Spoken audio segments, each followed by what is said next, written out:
Hello all of you, welcome back to my channel. मैं आज आप लोगों के लिए लेकर आ चुकी हूँ एक कलेक्टिव रीडिंग जिसका टॉपिक रहने वाला है कि आपकी कौन सी विश पूरी होने वाली है, यानी कि बहुत जल्द आपकी कौन सी इच्छा पूरी होने वाली है। ओके व्यूअर्स, बहुत जल्द आपकी कौन सी इच्छा पूरी होने वाली है या आपकी तरफ क्या आ रहा है, हम ये देखने की कोशिश करेंगे। ये रीडिंग जनरल है पूरी तरह से, हो सकता है आपसे रेजोनेट करे, हो सकता है बिल्कुल रेजोनेट ना करे, हो सकता है कुछ परसेंट करे। तो आपको ओपन माइंडेड होकर ये रीडिंग सुननी है। यह रीडिंग सभी ज़ोडिएक साइंस के लिए है, हर उम्र के व्यक्ति के लिए है और टाइमलेस है। यानी जब भी आप इस वीडियो तक पहुंचेंगे, जब भी आप इस वीडियो को देख रहे हैं, यह आपके साथ तभी रेजोनेट करेगा, फिर चाहे आप इस वीडियो तक कितने भी महीने, हफ्तों या सालों बाद क्यों ना पहुंचे हों। ओके व्यूअर्स, मैं कोई पर्सनल रीडिंग प्रोवाइड नहीं करती हूँ, इसीलिए अगर कमेंट बॉक्स में आपको कोई फेक आईडी बना के, फेक प्रोफाइल बना के ड्रीम टैरो की कोई व्हाट्सएप नंबर या कोई कॉन्टैक्ट डिटेल प्रोवाइड करता है तो वो एक फ्रॉड है, एक स्कैमर है। आप ऐसे किसी कमेंट का विश्वास ना करें, क्योंकि मैं कोई पर्सनल रीडिंग्स नहीं देती हूँ। अगर आप मुझे ऐसे ही चाहते हैं कि मैं ऐसे ही रीडिंग्स लेकर आती रहूं तो आप सब्सक्राइब जरूर करें ड्रीम टैरो चैनल को और बेल आइकन को जरूर प्रेस करें। आइए देखते हैं कि बहुत जल्द आपकी कौन सी इच्छा पूरी होने वाली है। ओके, या बहुत जल्द आपकी कौन सी इच्छा पूरी हो सकती है। Okay, what do you need to release? Okay,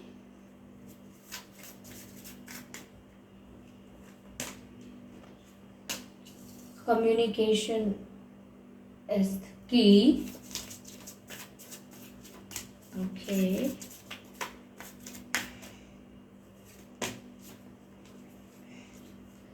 a new romantic cycle begins.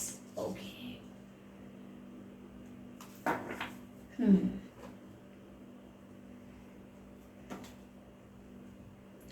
Viewers, पहले तो मुझे लगता है कि आपको अपनी लाइफ में कुछ रिसीव करने के लिए पहले ये समझना है, बहुत ज़रूरी है ये समझना आपको कि आपको क्या रिलीज़ करने की ज़रूरत है।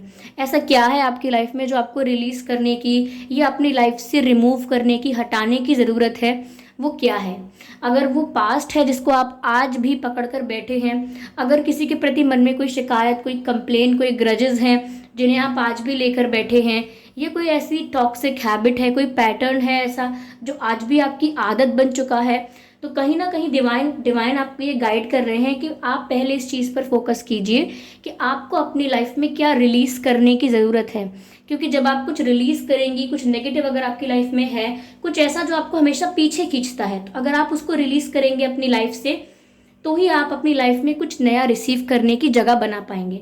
सपोज एक बॉक्स है और वो भरा हुआ है किसी चीज़ से, सपोज पानी से भरा हुआ है, और आप चाहते हैं कि उसमें अब पानी ना हो, उसमें अब कुछ और हो, सपोज उसमें अब स्टोन्स हो, तो आपको पहले पानी को वहाँ से हटाना होगा, तभी उस बॉक्स में आप स्टोन्स को रिसीव कर पाओगे। तो यहीं पर यह अर्थ है कि आपके जीवन में कुछ ऐसा है जो आपको रिलीज़ करने की ज़रूरत है, कुछ और रिसीव करने के लिए। तो अगर आपकी कोई इच्छा है जो आप बहुत समय से पूरी करना चाह रहे हो, या बहुत समय से मैनिफेस्ट कर रहे हो, प्रे कर रहे हो, मैनिफेस्टेशन टेक्निक्स अप्लाई कर रहे हो, लॉ ऑफ अट्रैक्शन फॉलो कर रहे हो, बहुत ही प्रार्थनाएं की हैं, बहुत ही इंतज़ार किया है, तो आपने एक चीज़ पर शायद फोकस नहीं किया है। वो ये है कि कुछ रिसीव करने के लिए यहाँ पर आपको अपनी लाइफ से कुछ रिलीज़ भी करना होगा। ऐसा लगता है कि जब तक कुछ आपकी लाइफ से जो भी रिक्वायर्ड चीज़ है वो रिलीज़ नहीं होगी, वो जैसी भी नेगेटिविटी है, एक पर्सन की फॉर्म में है, एक हैबिट की फॉर्म में है, या कोई आपका कैरेक्टरिस्टिक है, या मैं कहूँ कि कोई आपका पैटर्न है, कोई कुछ भी किसी भी तरह से अगर कोई आप में कोई नेगेटिविटी है आपकी लाइफ में, वो आपको रिलीज़ करनी पड़ेगी। चाहे आपके मन में किसी के लिए कंप्लेन, ग्रजेस हैं, या आप पास्ट को अब तक होल्ड करके बैठे हो, तो ये आपको रिलीज़ करना होगा। ओके, तो कुछ रिसीव करना चाहते हो, अपनी विश पूरी करना चाहते हो, तो डिवाइन कह रहे हैं कि रिलीज करो और पहले इस चीज़ पर फोकस करो। What do you need to release, यानी कि आपको रिलीज करना क्या है, क्या ज़रूरत है रिलीज करने की। ठीक है, यहाँ पर व्यूअर्स ऐसा लगता है कम्युनिकेशन इज द की का मैसेज आया है, तो यहाँ पर ऐसा लगता है व्यूअर्स कि आपकी जो भी इच्छा पूरी होने वाली है उसमें कम्युनिकेशन का रोल प्ले बहुत होता है, यानी कि कम्युनिकेशन बहुत इंपॉर्टेंट रोल प्ले करता है। हो सकता है कि आप इंतज़ार कर रहे हैं कि कोई आपसे बात करे, किसी के साथ आपका कम्युनिकेशन गैप है और आपसे उसकी बात नहीं हो रही है, शायद नो कांटेक्ट सिचुएशन भी हो, तो आप इंतज़ार कर रहे थे, प्रे कर रहे थे, या आपकी विश ये थी कि आपकी उससे बात हो जाए, उस पर्सन से, ठीक है, कोई कम्युनिकेशन गैप ना रहे, क्लियर कम्युनिकेशन हो जाए आप लोगों में, शायद आप ये प्रे कर रहे थे। तो यहाँ पर व्यूअर्स कम्युनिकेशन होने के चांसेस भी बहुत नज़र आ रहे हैं कि आप जिसके साथ कम्युनिकेशन एक्सपेक्ट कर रहे थे बहुत जल्द उसके साथ आपकी बात हो सकती है, चाहे सिचुएशन कैसी भी क्रिएट हो, किसी भी मुद्दे पर बात हो या कैसी भी बात हो, लेकिन बात ज़रूर हो सकती है। और कहीं ना कहीं अगर किसी के साथ आपकी कोई मिसअंडरस्टैंडिंग या आर्ग्यूमेंट चल रहा था या कोई गैप आ गया था आप में, विचारों की वजह से कॉन्फ्लिक्ट हो गया था, तो यहाँ पर व्यूअर्स बातचीत करने से, कम्युनिकेशन करने से ही हल निकलेगा। एक दूसरे को साइलेंट ट्रीटमेंट देने से, यानी कि बिल्कुल साइलेंस हो जाना, नो कांटेक्ट कर लेना, बिल्कुल एक दूसरे की तरफ एक शब्द भी नहीं बोलना, एक दूसरे को इग्नोर करना, इससे सोल्यूशन नहीं निकलेगा और प्रॉब्लम रिजॉल्व भी नहीं होगी। प्रॉब्लम रिजॉल्व यहाँ होगी बात करने से, एक दूसरे के पॉइंट ऑफ व्यू को समझने से, और क्लैरिटी तभी आएगी जब आप लोग खुल के बात करेंगे। तो व्यूअर्स, अगर आप किसी से बात करने का इंतजार कर रहे थे, किसी से कम्युनिकेशन एक्सपेक्ट कर रहे थे, तो उस व्यक्ति से आपकी बात हो सकती है, यहाँ मुझे ऐसा लग रहा है। ठीक है, और साथ ही साथ अगर किसी के साथ आपका कोई इशू था वो कम्युनिकेशन से सॉल्व हो सकता है, एक दूसरे को इग्नोर करने से, अवॉइड करने से, साइलेंट ट्रीटमेंट देने से, या बिल्कुल आप दोनों के बीच में वैक्यूम क्रिएट करने से नहीं होगा। ओके, यहाँ पर viewers a new romantic cycle begins का भी कार्ड है। तो व्यूअर्स ये भी पॉसिबल है कि आपकी जो रोमांटिक साइकिल है वो बिगिन हो सकती है। बहुत सारे लोगों की लाइफ में अगर आप चाहते थे कोई न्यू लव आए, कोई न्यू पर्सन आए, या आपका कोई क्रश है जिसके साथ आप चाहते थे कि आपकी रोमांटिक साइकिल शुरू हो जाए, तो वो भी हो सकती है अगर ये कोई न्यू पर्सन के बारे में बात है तो। लेकिन अगर आप जिस पर्सन के साथ ऑलरेडी डील कर रहे हैं तो उसी पर्सन के साथ एक न्यू रोमांटिक साइकिल शुरू हो सकती है, यानी कि पुराने चैप्टर्स क्लोज होकर एक न्यू बिगिनिंग हो सकती है in your love life, in your romantic life. तो यहाँ पर साफ साफ लिखा गया है a new romantic cycle begins. तो एक नए रोमांटिक साइकिल की शुरुआत हो रही है और ये आपको एज अ जस्टिस मिल रहा है, क्योंकि यहाँ पर ये तराजू बना हुआ है। तो तराजू हमेशा तोलता है क्या सही है क्या गलत है, और जो फेयर है वही करता है।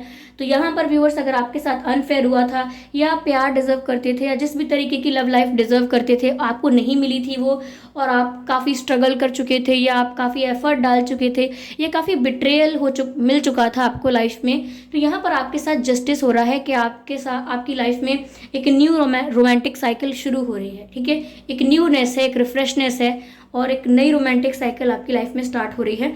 तो आप लोगों में से काफ़ी लोग अगर जस्टिस चाहते थे लव लाइफ में, तो ये उनके लिए जस्टिस के फॉर्म में भी आ रही है, यानी कि जस्टिस मिल रहा है और आपकी लाइफ में न्यू साइकिल बिगिन हो रही है, न्यू रोमांटिक साइकिल।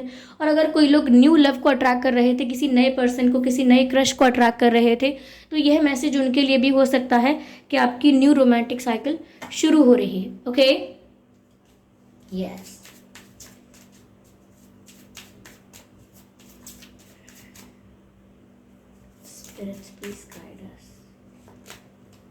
तो व्यूअर्स, यहाँ पर कार्ड कहता है honestly discuss your feelings with each other. तो व्यूअर्स, मैंने आपसे पहले भी बात कही थी कि अगर कोई इशू है आपका किसी के साथ या कोई कम्युनिकेशन गैप है, तो एक दूसरे को साइलेंट ट्रीटमेंट देकर या एक दूसरे से दूरी बनाकर अब सॉल्यूशन नहीं निकलेगा। अगर आप चाहते हैं सॉल्यूशन निकले तो आपको हार्ट टू हार्ट कॉन्वर्सेशन करना होगा, यानी अपनी फीलिंग्स ऑनेस्टली डिस्कस करनी होंगी। कम्युनिकेशन गैप मेंटेन नहीं करना है, साइलेंट ट्रीटमेंट नहीं देना है, बात करके ही ये मसला सुलझ पाएगा, बात करके ही ये प्रॉब्लम सॉल्व हो पाएगी, ऐसा मुझे लगता है। ठीक है, और यहाँ पर ये मैसेज भी आया है कि heart to heart conversation and honestly discuss your feelings with each other, यानी कि एक दूसरे से सच्चाई के साथ अपनी फीलिंग्स डिस्कस करनी होंगी, यही तरीका है। ओके, यहाँ मैसेज आया है कोडिपेंडेंसी का।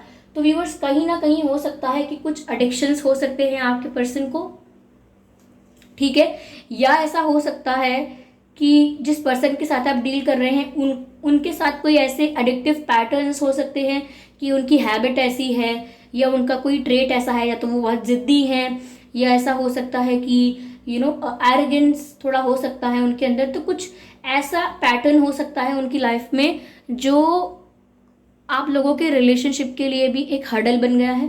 साथ ही साथ कोडिपेंडेंसी के साथ मैसेज है addictions are affecting your romantic life. तो कहीं ना कहीं व्यूअर्स, अगर आप सोचते हैं कि किस वजह से इतना अफेक्ट होता है या क्या इश्यूज इतने क्यों आते हैं आपकी रोमांटिक लाइफ में, तो वो इसीलिए व्यूअर्स को डिपेंडेंसी की वजह से आते हैं। हो सकता है कि आप बहुत ज़्यादा एक्सपेक्ट करते हैं अपने पर्सन से, अपने पार्टनर से, या वो आपसे ज़्यादा एक्सपेक्ट करते हैं, या आप लोग इस रिश्ते से ज़्यादा एक्सपेक्ट करते हैं। तो एक्सपेक्टेशंस ज़्यादा होती हैं और वो पूरी नहीं होती तो आप लोग डिसअपॉइंट होते हैं। ओके, ये 2 कार्ड्स नहीं चाहिए मुझे। ठीक है, तो यहाँ पर व्यूअर्स हो सकता है कि को डिपेंडेंसी का इशू भी रिजॉल्व हो जाए। यानी कि अगर ऐसा था कि किसी प्रकार का कोई पैटर्न था जो आपके रिलेशनशिप के लिए अच्छा नहीं था, तो वो रिमूव हो सकता है। कोई ऐसी आदत थी आपके पर्सन की या आपकी, या उनके एटीट्यूड वाला प्रॉब्लम था, तो वो भी रिजॉल्व हो सकता है, मुझे ऐसा लग रहा है। और एक दूसरे के ऊपर आप ज़्यादा डिपेंड नहीं रहेंगे इमोशनली, कि आपकी खुशी उन पर ही निर्भर करती है, उनकी खुशी आप पर ही निर्भर करती है, ऐसा नहीं होगा। आप लोगों की खुशी आपके खुद के ऊपर निर्भर करती है, ये बात आप लोगों को समझ में आएगी और वो भी आपके लिए एक जस्टिस होगा। ओके, तो आपकी बात भी हो सकती है, ये बात तो मैंने ऑलरेडी कहा। डिवाइन कह रहे हैं viewers, stay optimistic about your love life, यानी कि अपनी लव लाइफ को लेके आप नेगेटिव बहुत हो गए हैं। अगर आप प्रे कर रहे हैं, कुछ मैनिफेस्ट कर रहे हैं, कुछ विश भी अगर आप मांगते हैं, तो व्यूअर्स इच्छा मांगने के बाद, विश मांगने के बाद, प्रेयर्स करने के बाद, उसी दिन में पता नहीं कितनी बार आप ये भी सोच लेते होंगे, पता नहीं मेरी इच्छा पूरी होगी भी या नहीं, पता नहीं मैं इतना प्रे करता हूँ, करती हूँ, पता नहीं भगवान कभी मेरी सुनेंगे कि नहीं, यूनिवर्स कभी मेरी बात को सुनेंगे कि नहीं, मेरी विश कभी पूरी होगी भी या नहीं। तो यानी कि प्रे भी करते हैं, मैनिफेस्ट भी करते हैं और खुद ही डाउट करते हैं। तो व्यूअर्स यहाँ पर आप, इसका मतलब ये है कि पॉजिटिव नहीं सोचते हैं, आपका जो फेथ है वो प्रॉपर नहीं है। यानी कि आपने प्रे तो कर लिया, लेकिन मन में अभी भी वही बात चलती रहती है कि शायद आपकी इच्छा पूरी ना हो। ये तो इम्पॉसिबल है, ये तो हो ही नहीं पाएगा। तो ऐसे 2 तरह की बातों को मन में नहीं लाना है, पॉजिटिव रहना है आपको, और आप जो भी अपनी लव लाइफ में मैनिफेस्ट कर रहे हो वो आपको मिलेगा। यहाँ पर मैसेज भी है, positive thinking and faith will bring you romance, यानी कि अगर आप पॉजिटिव थिंकिंग रखेंगे और फेथ रखेंगे डिवाइन पर, यूनिवर्स पर विश्वास बना के रखेंगे, तो इससे आपकी लाइफ में रोमांस आएगा। जिस भी टाइप के रोमांस का आप वेट कर रहे हैं, या जिस भी टाइप का रोमांस आप मैनिफेस्ट कर रहे हैं, that will come in your life. Okay viewers, लेकिन आपको थिंकिंग ऐसे बार बार ना फ्लक्चुएट नहीं करनी है कि ईश्वर से तो कुछ और कह रहे हैं, डिवाइन से कुछ और कह रहे हैं, लेकिन मन में कुछ और खिचड़ी पक रही है, तो ऐसा नहीं होता है। ठीक है, this could be the one.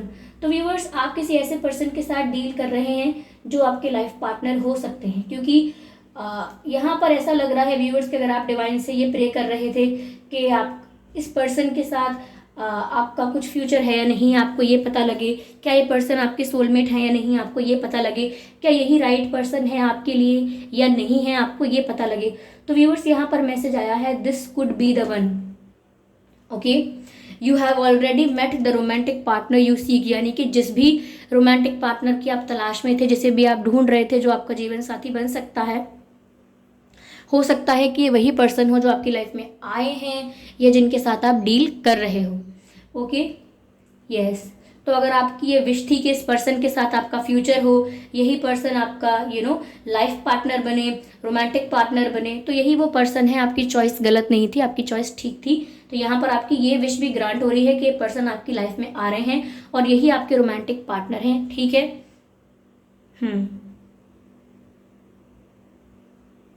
Yes. I hope viewers, ये रीडिंग आपके लिए रिलेटेबल रही होगी, हेल्पफुल रही होगी। अगर इस रीडिंग ने आपको थोड़ा भी गाइड किया है तो कमेंट करके बताएं ज़रूर, आपका फीडबैक इंपॉर्टेंट है। वीडियो को लाइक ज़रूर करें और सब्सक्राइब ज़रूर करें ड्रीम टैरो चैनल को, और बेल आइकन को प्रेस करना ना भूलें। साथ ही साथ मैं आपको एक सूचना देना चाहूँगी कि मैं कोई पर्सनल रीडिंग प्रोवाइड नहीं करती हूँ। अगर कमेंट बॉक्स में आपको कोई ड्रीम टैरो की फेक ID बना के या व्हाट्सएप नंबर या कॉन्टैक्ट डिटेल्स प्रोवाइड करता है कोई, तो वो एक फ्रॉड है, वो एक स्कैम है, क्योंकि मैं कोई पर्सनल रीडिंग प्रोवाइड नहीं करती हूँ, आपको बता रही हूँ। ध्यान रखिए इस बात का, ठीक है? किसी की बातों में मत आइएगा। ओके व्यूअर्स, तो चलिए फिर मिलते हैं अगली रीडिंग में। तब तक के लिए bye bye family, bye bye angels, love you all, bye bye.